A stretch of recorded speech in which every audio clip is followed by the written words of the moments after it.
फरी को मुझे आपकी बहुत जरूरत है। अपना ख्याल रखें प्लीज।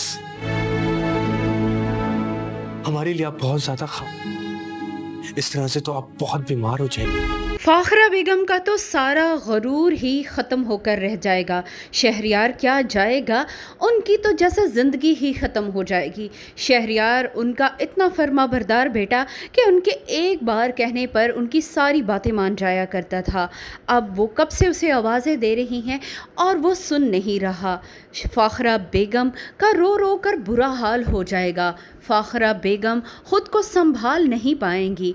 उन्हें अपने जवां साल बेटे की मौत का इतना ज़्यादा सदमा लगेगा कि वो बोलना ही छोड़ देंगी, अपना ख्याल रखना ही छोड़ देगी।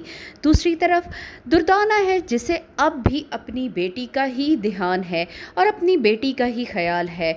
अफ़ान अपनी माँ को संभालने की भरपूर कोशिश तो कर रहा है, मगर फाखरा बेगम का सदमा इतना बड़ा है कि वो उसे झेल नहीं पा रही। पहले महरोज़ चला गया तो अब शहरयार इस दुनिया से रुखसत हो गया। जिस माँ के 2 जवान बेटे चले जाएं, भला उन्हें कहाँ सुकून मिलता था।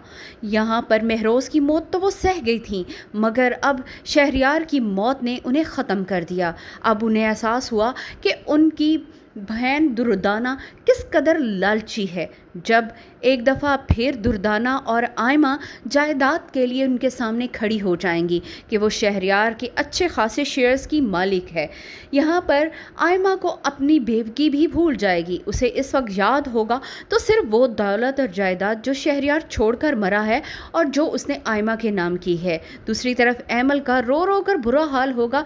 उसे शहरयार से ही दिलचस्पी थी, ना कि शहरयार की दौलत से, और अब ये बात फाखरा बेगम को भी समझ आ चुकी है।